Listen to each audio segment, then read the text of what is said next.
والعاقبۃ للمتقین والصلاة والسلام علی رسولہ الکریم اما بعد اعوذ باللہ السمیع العلیم من الشیطان الرجیم بسم اللہ الرحمن الرحیم من عمل صالحا من ذکر او انثی وهو مؤمن فلنحيينه حياة طيبة قال اللہ تبارک و تعالی فی مقام آخر ومن اعرض عن ذکری فإنا له معیشة ضنکا صدق اللہ العظیم وصدق رسولہ النبی الکریم ان اللہ وملائکتہ یصلون علی النبی یا ایہا الذین آمنوا صلوا علیہ وسلموا تسلیما اللہم صلی علی سیدنا و مولانا محمد معدن الجود والکرم وآلہ وصحبہ وبارک وسلم۔ عزیز دوستو، انسانی زندگی اثرات لیتی ہے، اچھے اثر بھی ہوتے ہیں، برے اثر بھی ہوتے ہیں۔ انسان کو موسم کا اثر بھی ہوتا ہے، انسان پر اس کے خاندان کا اثر بھی ہوتا ہے، انسان پر صحبت کا اثر بھی ہوتا ہے۔ بالکل اسی طرح انسان پر اس کی نیکی کا اثر بھی ہوتا ہے اور گناہوں کا اثر بھی ہوتا ہے۔ نیکی دل کو سکون دیتی ہے، گناہ انسان کو پریشان کر دیتے۔ نیکی اللہ کی رحمت کو متوجہ کرتی ہے۔ پھر حالت یہ ہوتی ہے کہ انسان اپنی ان پریشانیوں کا حل کہیں اور ڈھونڈتا پھرتا ہے، حالانکہ جب گناہوں کی بیماری لگے تو اس کی شفا توبہ میں ہوتی ہے، اس کا حل اللہ کے حضور معافی مانگنے میں ہوتا ہے، پہچاننے میں ہوتا ہے کہ مجھ سے کہاں غلطی ہو گئی، کس جگہ جا کے کمزوری میں نے دکھائی۔ ہر انسان اچھی، ٹھنڈی، خوبصورت، سکھ والی زندگی چاہتا ہے۔ اللہ کریم نے سورہ نحل کے اندر ارشاد فرمایا من عمل صالحا من ذکر او انثی، فرمایا جو بھی اچھے عمل کرے، چاہے مرد ہو چاہے عورت ہو، وَهُوَ مُؤْمِن، شرط یہ ہے کہ مومن ہو، فَلَنُحْيِيَنَّهُ حَيَاةً طَيِّبَةً، فرمایا ہم اسے پاکیزہ زندگی عطا فرما دیں گے، حیات طیبہ دے دیں گے اسے، پاکیزہ زندگی۔ شرط کیا ہے؟ من عامل صالحا، نیک عمل کرے۔ کون سے عمل کرے؟ اٹھنا بیٹھنا، کھانا پینا، چلنا سونا جاگنا محتاط ہو اس کا، وہ نیکی کرے۔ قرآن پاک کے لفظوں کے حسن پر غور فرمائیے گا، فرمایا فَلَنُحْيِيَنَّهُ حَيَاةً طَيِّبَةً، ہم ضرور اسے پاکیزہ زندگی عطا فرما دیں، صاف ستھری زندگی، معیاری زندگی، خوبصورت شب و روز، آئیڈیل زندگی جس کو لوگ کہیں گے، وہ والی زندگی اسے دیں گے۔ اور دوسرے مقام پر سورہ طٰہٰ کی آیت نمبر 124 میں فرمایا وَمَنْ أَعْرَضَ عَنْ ذِكْرِي، جو ہمارے ذکر سے منہ پھیرے گا، جو ہمارا کھا کے چہرہ کسی اور طرف کرے گا، جو چلے گا ہماری زمین پر لیکن توجہ کسی اور طرف ہوگی، آسمان کی چھت ہماری بنائی ہوئی لیکن اس کے خیالات کہیں اور ہوں گے، فَإِنَّ لَهُ مَعِيشَةً ضَنْكَا، فرمایا ہم اسے تنگ زندگانی عطا کر دیں گے، اس کی زندگی تنگ ہو جائے گی، اس کی معیشت تنگ ہو جائے گی۔ گناہ زندگی کو تنگ کر دیتے ہیں، نیکی زندگی میں آسانی پیدا کرتی ہے۔ آپ کو اگر زندگی میں سکون چاہیے ہو تو آپ کسی غریب کی خدمت کر کے دیکھیں، اللہ کتنا سکون عطا کرتا ہے۔ آپ بڑے پاورفل بھی ہیں، بڑے طاقتور بھی ہیں اور بڑے باوقار بھی ہیں، لیکن کسی کو گالی دے کے آپ کا دل کبھی ٹھنڈا نہیں ہوگا، تکلیف ہوگی، اس کے اندر آزمائش ہوگی۔ ڈاکٹر ریسرچ کرتے ہیں، ڈاکٹر وہ کہتے ہیں گناہ کرنے سے آدمی جسمانی طور پر کمزور ہوتا ہے، لیکن وہی عمل اگر وہ بطور نیکی کرتا ہے تو اللہ اس میں اسے قوت عطا فرماتا ہے، اسی عمل میں اللہ اسے قوت عطا کر دیتا ہے۔ میں صرف اشارہ دے رہا ہوں، اس بات کی تفصیل میں نہیں جانا چاہتا۔ میرے عزیز یہ یاد رکھیں کہ نیکی آپ کو سکون دے گی، نیکی آپ کو ٹھنڈا کرے گی۔ اللہ تبارک و تعالیٰ نے قوموں پہ عذاب نازل کیا،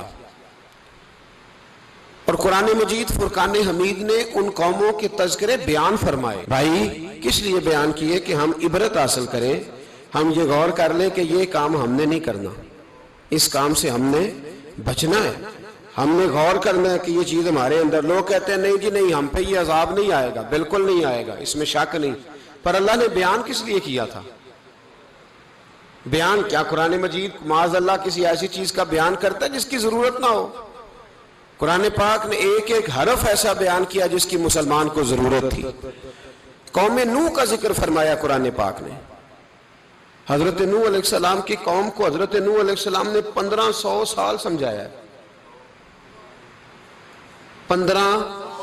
کچھ لوگوں نے 950 سال لکھا ہے نا، اعلیٰ حضرت نے لکھا ہے 1500 سال عمر ہوئی حضرت نوح علیہ السلام کی. اللہ تعالیٰ بندے کو جلدی سزا نہیں دیتا، بلکہ قرآن مجید میں ایک جگہ رب کریم اس طرح بھی فرماتا ہے کہ جب بندے مجھے بھول جاتے ہیں تو میں ان کے لیے نعمتوں کے دروازے کھول دیتا ہوں. بندہ سمجھتا ہے کہ میں کچھ تو ہے نا کہ میرے اندر کہ میں جدھر جاتا ہوں خیر ہی خیر ہو جاتی ہے. وہ سمجھتا ہے کہ میری عقل ہے، حالانکہ اللہ اسے ڈھیل دیتا ہے. اللہ اسے ڈھیل دیتا ہے. گناہوں کی سزا کے 3 طریقے ہیں. ایک ہے متنبع کرنا، تنبیہ کرتا ہے اللہ، بندہ متنبع ہو جاتا ہے، یہ اللہ کا بہت بڑا احسان ہوتا ہے. ایک ہوتا ہے مہلت دینا، اور ایک تیسرا ہوتا ہے اللہ خفیہ تدبیر کرتا ہے. تھوڑا سا سمجھیے گا، انسان پر کوئی آزمائش آئی، فوراً اس کی چھٹی اس نے کہا کہ وہ فلان جگہ غلطی کی تھی تب ایسا ہوا ہے. ہوتا ہے نا کئی دفعہ آواز آتی ہے نا اندر سے، چلیں بول دیں کچھ نہیں ہوتا آپ کو. اللہ جانتا ہے یہاں کوئی کچھ نہیں کہے گا آپ کو، اور ہماری تو ویڈیو بھی نہیں گھومتی، یعنی خبر بھی نہیں ہو کہ کس نے ہاں کر دی کس نے نہ کر دی. آپ بغیر ٹینشن کے بات چیت کریں، آج کچھ نہیں ہوتا انشاءاللہ تعالی. آتی ہے اندر سے آواز. میں آپ سے اس لیے ان چیزوں کی تصدیق کراتا ہوں کہ باقیوں کو بھی آتی ہے کہ نہیں، اس لیے تصدیق. کبھی کوئی کسی جگہ انسان پریشان ہوتا ہے تو محسوس کرتا ہے کہ وہاں مجھ سے ہوتا ہے نا جی، جس کو یہ نصیب ہو جائے بڑا خوش نصیب آدمی ہے. حضرت مولا علی فرماتے ہیں اگر تجھے دنیا میں سزا مل گئی تو بچ گیا ہے، سمجھ پھر اللہ کرم کرے گا، آخرت میں سزا نہیں دے گا. اور یہ یاد رکھ لے، وما اصابکم من مصیبت فبما کسبت ایدیکم ویعفو عن کثیر. اللہ فرماتا ہے دنیا میں تجھے جو بھی تکلیف پہنچتی ہے وہ تیرے ہاتھوں کے کرتوتوں کی وجہ سے پہنچتی. ویعفو عن کثیر، فرمایا کثیر گناہ تو میں ویسے ہی معاف کر دیتا ہوں. یہ جو تیری زندگی میں دکھ ہے نا، یہ بھی میری قلیل سزائیں ہیں. یہ کثیر پر سزا، یہ قلیل ہے، قلیل یہ جو تمہاری زندگی میں تکلیفیں. انسان کو سزا ملتی. حضرت فضیل بن عیاض رحمۃ اللہ تعالی علیہ گھوڑے پہ بیٹھے تھے، گھوڑا شرارت کرنے لگ گیا، اچھلنے لگ گیا، کودنے لگ گیا. تو حضرت فضیل بن عیاض نیچے اترے، ایک کونے میں جا کے نماز کی نیت باندھ لی، 2 رکعت نماز پڑھی، پھر دیر تک استغفار پڑھتے رہے، روتے رہے، دعا کرتے رہے. واپس آئے، خادم عرض کرنے لگے حضور سمجھ نہیں آئی، گھوڑے نے تھوڑی سی شرارت کی، وہ بدکا ہے، آپ نے اس کو چھوڑا ہے اور چھوڑ کر کے آپ نماز میں لگ گئے. تو حضرت فضیل بن عیاض فرمانے لگے جب بندہ اللہ کی نافرمانی کرتا ہے نا تو جو چیزیں اس کی فرما بردار ہوتی ہیں وہ اس کی نافرمانی کرنے لگ جاتی. تو مجھے محسوس ہوا تھا کہ میں نے کہیں اللہ کی نافرمانی کی ہے، اس لیے ایسا ہوا ہے کہ میرے گھوڑے نے میری، تو میں توبہ کرنے لگا ہوں. اور اب دیکھتا ہوں بیٹھ کے بھلا کیا ہوتا ہے. میں نے سچی توبہ، حالانکہ مجھے یاد نہیں کہ میں کہاں بولا، پر کھری اور سچی توبہ کی. دوبارہ گھوڑے پہ بیٹھے تو گھوڑا بالکل صحیح ہو کے ساتھ چلنے لگ گیا. میرے بھائی جب یہ تنبیہ ہے اللہ کی طرف سے، یہ متنبع کیا جاتا ہے کہ تو بعد آ جا.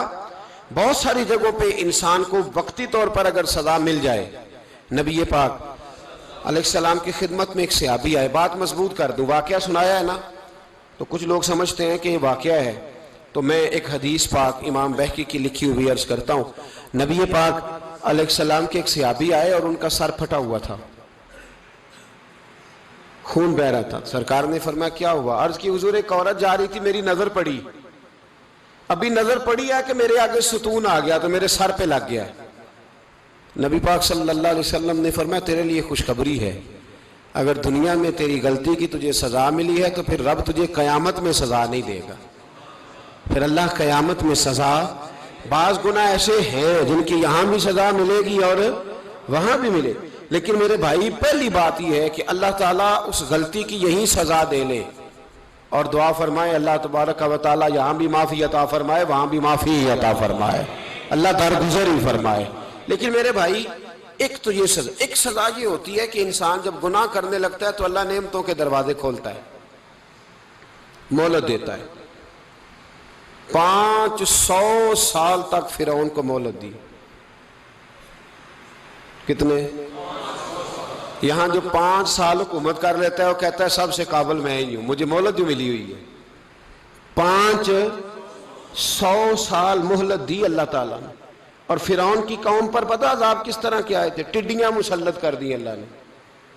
یہ گھومتی نہیں چھوٹی سی، ہم اپنی زبان میں اس کو کچھ لوگ مختلف ناموں سے یاد کرتے ہیں، کوئی مکڑی کہتا ہے، کوئی کچھ کہتا ہے، مسلط کر دی، جاتی نہیں۔ ان پر بنی اسرائیل کے ان مقابل جو فرعون کی قوم تھی ان پر الزام اس طرح کا عذاب آیا کہ مینڈک مسلط کر دی اللہ تعالیٰ۔ برتن کھولتے تھے اندر مینڈک نکلتا تھا، دنیا کی ہر دوائی استعمال کرتے تھے لیکن مینڈک نکل آتا تھا۔ تھوڑا سا سمجھا کریں چیزوں کو، ہمارے رنگ نہیں زیادہ گورے کہ ہم پر عذاب نہیں آتا، کوئی بہت زیادہ اللہ تعالیٰ معاف فرمائے دولت نہیں جمع کرا بیٹھے شاہی خزانے میں کہ ہم سے پوچھا نہیں جائے گا۔ یہ مہلت ہے، مہلت کو مہلت سمجھو۔ پھر جب پکڑ آتی ہے نا اللہ کریم کی، میں نے دیکھا ہے کروڑوں روپیہ، 6 اولادیں، ایک شخص کے بچے باہر سے آ رہے تھے، وہ بندہ بیمار تھا، مجھے کہنے لگا حضرت جی دعا کریں میں ان کے آنے سے پہلے مر جاؤں ورنہ آ کے مجھے مار دیں گے، دعا کریں۔ اتنی بے سکونی، کروڑوں روپیہ پڑا ہے تو یہ عذاب نہیں؟ کوئی ضروری ہے کہ پتھر ہی برسیں گے تو سمجھ آئے گی؟ یہ جو سگا بیٹا بوڑھے باپ کے قریب سے گزر جاتا ہے سلام نہیں لیتا تو اس کو عذاب نہیں سمجھتے؟ یہ جو امت کی بیٹیاں، امت کی بچیاں، ہماری بچیاں ایک سال کے اندر 75,000 ہزار بچی ایک ڈویژن سے بھاگ کے شادی کر رہی ہے، اور ایک صوبے سے، تو اس کو آپ اللہ کا عذاب نہیں سمجھتے؟ یہ معمولی بات ہے؟ نہیں ہمارے رنگ ہو رہے ہیں، ہم بڑے سمارٹ ہیں۔ 1500 سال مہلت دی نوح علیہ السلام کی قوم کو۔ کتنے سال؟ بول کے بتائیے، بول کے دوبارہ بولیے۔ 1500 سال۔ کوئی آدمی اپنی سمارٹنس پہ خوش نہ ہو جائے کہ 20 سال ہو گئے میں تو نافرمانی بھی کر رہا ہوں، روٹی بھی پک رہی ہے، میں تو حرام بھی کھا رہا ہوں، پھر بھی سب ٹھیک ہے۔ 1500 سال مہلت دی۔ پھر حضرت نوح کہنے لگے اللہ میں نے تو بڑا سمجھایا، نہیں باز آتے، تو رب کریم نے فرمایا کشتی بناؤ۔ اللہ کے پیغمبر کشتی بنانے لگے تو قوم مذاق اڑانے لگ گئی۔ اب کیا کرنے لگے ہو؟ اب کشتی بنانے لگے ہو، خیر تو ہے، قوم مذاق اڑا رہی ہے۔ حضرت نوح علیہ السلام کا آپ نے کشتی بنائی، پانی کہاں سے نکلا؟ نہ بارشیں ہوئی نہ سیلاب آئے، ایک تندور تھا اس کے اندر سے پانی نکلنا شروع ہو گیا۔ کبھی تندور سے بھی پانی نکلا ہے، پر جب نکالنے والا چاہتا ہے تو وہاں سے بھی ایک تندور سے پانی نکلا، اتنا نکلا اتنا نکلا اتنا نکلا کہ قوم ساری ڈوب گئی۔ قرآن مجید کے صفحات شہادت دیں گے کہ حضرت نوح کی قوم کا بچہ بہ گیا، بچے صرف وہ تھے جو حضرت نوح کے ساتھ ہو گئے، تباہ ہو گئی۔ اللہ بے نیاز ہے، بے نیاز۔ 1500 سال مہلت ملے اور تو پھر بھی کہے رب بڑا کریم ہے معاف کر دے گا۔ 1500 سال تجھے گنجائش دے اور تو کہے کوئی نہیں، بات معافی ملنی چاہیے ابھی بھی۔ میرے بھائی حضرت صالح علیہ السلام کی قوم، حضرت صالح نے تبلیغ شروع کی تو کہنے لگے پہلے معجزہ دکھاؤ۔ جی آج تو نہیں نا لوگ معجزے مانگتے ہیں، آج بھی لوگ کرامتیں اور معجزے، اللہ معاف کرے جو چیزیں معجزہ تو ہو نہیں نہ سکتا، لیکن آج بھی لوگ، آپ یقین کریں، کہتے ہیں یہ بڑی نمازیں پڑھتا ہے تو پھر بخشا کیوں نہیں گیا، پھر کیوں نہیں منو سلوا کیوں نہیں اترا اس پر، پھر میں بھی اسی طرح ہی ہوں، کیا اس کے اندر خوبی آ گئی؟ مولوی بھی ویسے ہی ہے، صوفی بھی ویسے ہی ہے، لوگ مانگ نہیں رہے، لوگ دلیلیں مانگ نہیں رہے، ابھی بھی لوگ بحث نہیں کرتے، کیا فرق آ گیا جی؟ ویسے ہی ہیں سارے۔ اللہ تعالیٰ سے ڈرنا چاہیے، ہمیں سامنے والے کی طرف دیکھ کر صحیح ہونے کا حکم نہیں ہے، ہمیں اپنی اصلاح کا حکم ہے، اپنی طرف دیکھ کے اپنے آپ کو ٹھیک کرنے کا۔ الزام لگا کے گزر جانا اس کا کوئی مطلب، سنو اور یاد رکھو۔ حضرت صالح علیہ السلام سے کہنے لگے پہلے معجزہ دکھائیں، تو حضرت صالح علیہ السلام نے فرمایا اونٹ کہاں سے پیدا ہوتے ہیں؟ کہا اونٹنی کے بطن سے۔ فرمایا آؤ میں تمہیں پہاڑ کے اندر سے اونٹنی پیدا کر کے دکھاتا ہوں۔ کہاں سے؟ پہاڑ کے اندر سے۔ حضرت نوح ساتھ لے کے گئے تو پہاڑ کے اندر سے اونٹنی نکلی، اور اونٹنی بھی گابن تھی، اس کے پیٹ میں بچہ، اور اونٹنی اتنا دودھ دیتی تھی کہ ساری بستی دودھ پی جاتی تھی، پھر بھی دودھ بچ جایا کرتا تھا۔ لیکن حضرت نوح علیہ السلام نے فرمایا اب تم نے دیکھ تو لیا یہ اسے، یہ جتنا دودھ دے گی روٹی بھی اتنی کھائے گی، ایک دن تم سارے پانی پیو گے، ایک دن یہ سارا پانی پیا کرے گی، ایک دن تم سارے باقی جانوروں کو گھاس کھلاؤ گے، ایک دن یہ اونٹنی، اور اونٹنی کا نام کیا؟ ناقۃ اللہ، اللہ کی اونٹنی۔ کس کی اونٹنی؟ نام کیا ہے؟ اللہ کی، یہ اللہ کی اونٹنی ہے۔ تو حضرت نوح علیہ السلام کی اونٹنی، فرمایا اس کی بے ادبی نہ کرنا۔ باز نہیں آئے لوگ، باز نہیں آئے، کہنے لگا جی دودھ دینا تو ٹھیک ہے، پر یہ جو سارا پانی پی جاتی ہے نا یہ صحیح نہیں، یہ جو ساری گھاس کھا جاتی ہے یہ نہیں ٹھیک، دودھ دینا تو ٹھیک ہے پر یہ نہیں صحیح۔ آپ نے فرمایا اسے کچھ نہ کہنا، اللہ کی اونٹنی ہے۔ میں کہا کرتا ہوں ان لوگوں نے ناقۃ اللہ کی بے ادبی کی، حضرت نوح علیہ السلام کی اونٹنی کی ٹانگیں کاٹ دی، صالح علیہ السلام کی۔ اور دیکھو اللہ بڑا بے نیاز ہے، اگر پیدا کرنا جانتا ہے تو حفاظت کرنی نہیں جانتا، لیکن رب کریم نے فرمایا نہ کرنا۔ انہوں نے ان کے پیر کاٹ دیے، کانوں پہ چھریاں لگائیں۔ اونٹنی جب مر گئی، اونٹنی اللہ تبارک و تعالیٰ کی وہ اونٹنی جب مر گئی تو حضرت صالح علیہ السلام کی قوم پر رب کریم نے زلزلہ بھیجا۔ اذا زلزلت الارض زلزالہا، جب زلزلے آئیں گے اور جب ان کا زلزلہ آنا زلزلہ آتا ہے نا، کیا کرتی ہے قوم؟ لا الہ الا اللہ، لا الہ الا اللہ، کلمے جاری ہو جاتے۔ بلکہ ایک دفعہ ایسا بھی ہوا کہ مسجدوں میں اعلان ہونے لگے زلزلہ آ رہا ہے، جو فجر کے لیے نہیں اٹھے زلزلے کے لیے وہ بھی اٹھ گئے، جن کا دعویٰ ہے نا میری سویرے آنکھ نہیں کھلتی، ان کی لگی نہیں کتنے گھنٹے، بعد میں بھی نہیں لگی، ٹی وی پہ اعلان ہوتے رہے کوئی نہیں آ رہا سو جاؤ چپ کر کے، لیکن آنکھ لگی۔ موت سے تو ڈرتا ہے، اللہ سے ڈرتا ہی نہیں، موت کا خوف ہے رب کا نہیں۔ زلزلہ آیا، ساری قوم تباہ ہو گئی۔ بتاؤ اگر ناقۃ اللہ کی گستاخی ہو تو اللہ ناراض ہو جاتا ہے، اور اگر اولیاء اللہ کی ہو، اگر اولیاء اللہ کی ہو تو رب ناراض نہیں ہوتا؟ شرم نہیں آتی لوگوں کو داتا صاحب کی بے ادبی کرتے، شرم نہیں آتی لوگوں کو غوث اعظم کی گستاخی کرتے، حیا نہیں آتی جنہوں نے دین پھیلایا ان کی بے ادبی؟ میں درد سے کہتا ہوں، رو کے کہتا ہوں، اور اگر کلیجہ پھٹ سکے تو میں دکھاؤں زخم کتنے۔ ایک حج کے موقع پر ایک بابا جی، اس سال 4,80,000 روپے کا پرائیویٹ حج تھا، اور بابا جی کی کیفیت کمزور تھی، بیچارے بیمار تھے، اس کے باوجود وہ گئے۔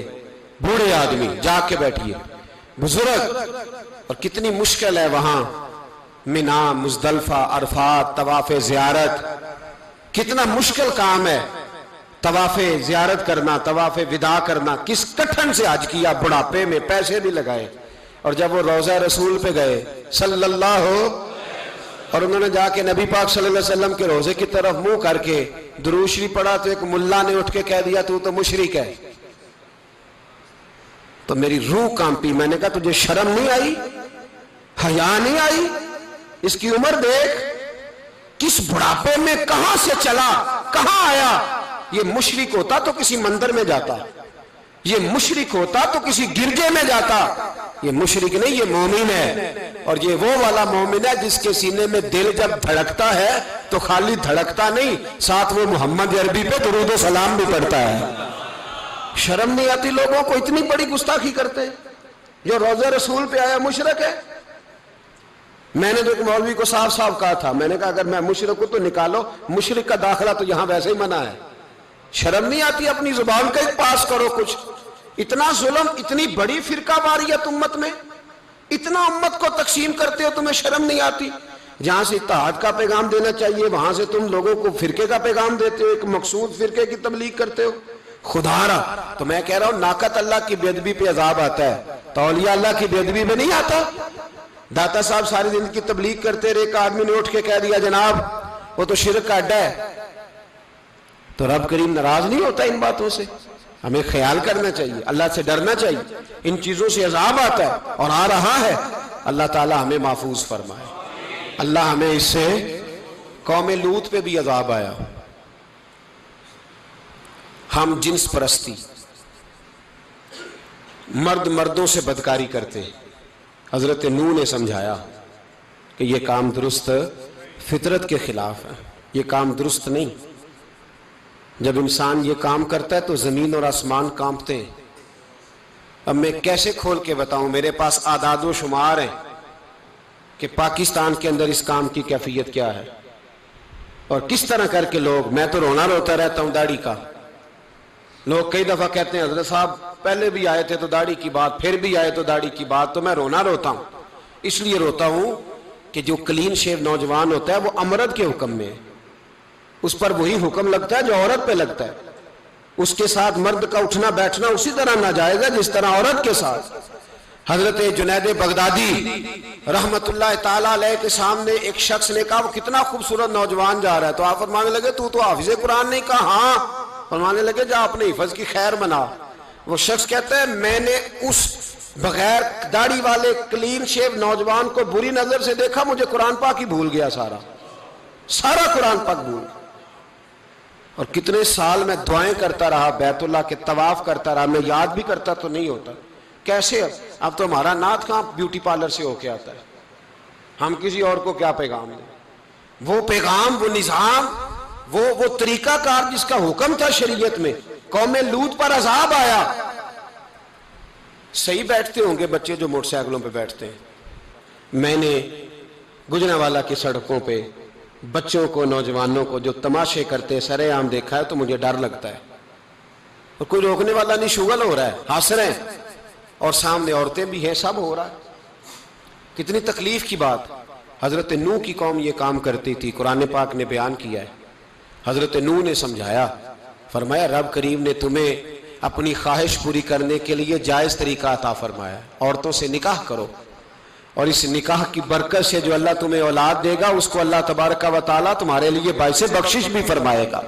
لیکن جب قوم نہ مانی تو جو قوم لوط کا عمل کرے اس کا علاج قرآن نے بیان فرمایا کہ آسمان سے پتھر برسیں گے. پھر پتھر برسے اور جن کے بڑے بڑے اچھے دماغ تھے ان کے دماغ چکنا چور کر دیے گئے, تباہ کر دیے گئے, ان کے دماغ زمین پر بچھاڑ دیا گیا. اللہ مہلت دیتا ہے, لیکن اس کا مطلب یہ نہیں کہ انسان توبہ ہی نہ کرے. حضرت شعیب علیہ السلام کی قوم پر بھی عذاب آیا, اس لیے کہ بددیانتی کرتی تھی, ناپ تول میں کمی کرتی تھی. میں نے کہا تھا شب قدر کی رات کہ یہ کوئی تماشا ہے کہ شب رات آئی تو ساری رات روتے رہے, یا اللہ معاف کر دے, یا اللہ معاف کر دے, رو رو کے چیخے مار مار روئے. شب قدر آئی تو پھر چیخے ماری, ساری رات روئے. تو جس بندے کا پروگرام ہی نہیں سویرے بدلنے کا, دکان پہ بیٹھ کے پھر وہی ناپ تول میں کمی, پھر وہ اللہ تعالیٰ معاف کرے.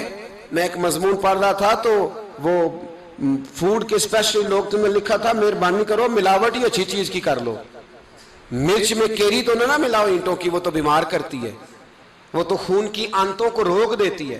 وہ کہنے لگا, اور وہ کہتا ہے میں تمہیں بتاتا ہوں کون کون سی چیز ملائی جا سکتی ہے, وہ ملا لو. خدا را اس قوم پہ رحم کرو, مہربانی. ایک دوست ہے ہمارے, میں وزیر آباد میں ان کے گھر بیٹھا تھا تو ایک میڈیکل, میرا کسی شخص پہ اعتراض کرنے کا میں مجموعی بات کرتا ہوں. میں ایسے ڈاکٹروں کو جانتا ہوں جو اللہ تعالیٰ فضل کرے سچ مچ کے نیک ہیں, اچھے لوگ. تو بچے کا میڈیکل سٹور ہے, تو والد بیمار ہو گیا, تو کہتا ہے ابا جی ڈاکٹر صاحب نے کہا آپ کو ڈرپ لگنی ہے. تو سگے باپ کو ڈرپ لگانے لگا تو باپ کیا کہتا ہے پتر تیری مہربانی مینو کوئی اصلی لائی, وہ نہ لائیں جڑی لوکاں نو لانا ہے. اب وہ پیار سے سنا رہا ہے بات. میں نے اسے کہا کہ یہ تو ڈوب مرنے کا مقام ہے نا, ڈوب مرنے کا مقام, کہ جس ملک کے اندر دوائی بھی صحیح نہ بکے, اصلی نہ ملے دوائی بھی, اور پھر وہ قوم کہے کہ ہم نے تو پورے روزے رکھے, ہم نے تو بڑا صدقہ اور خیرات کیا, دوائی بھی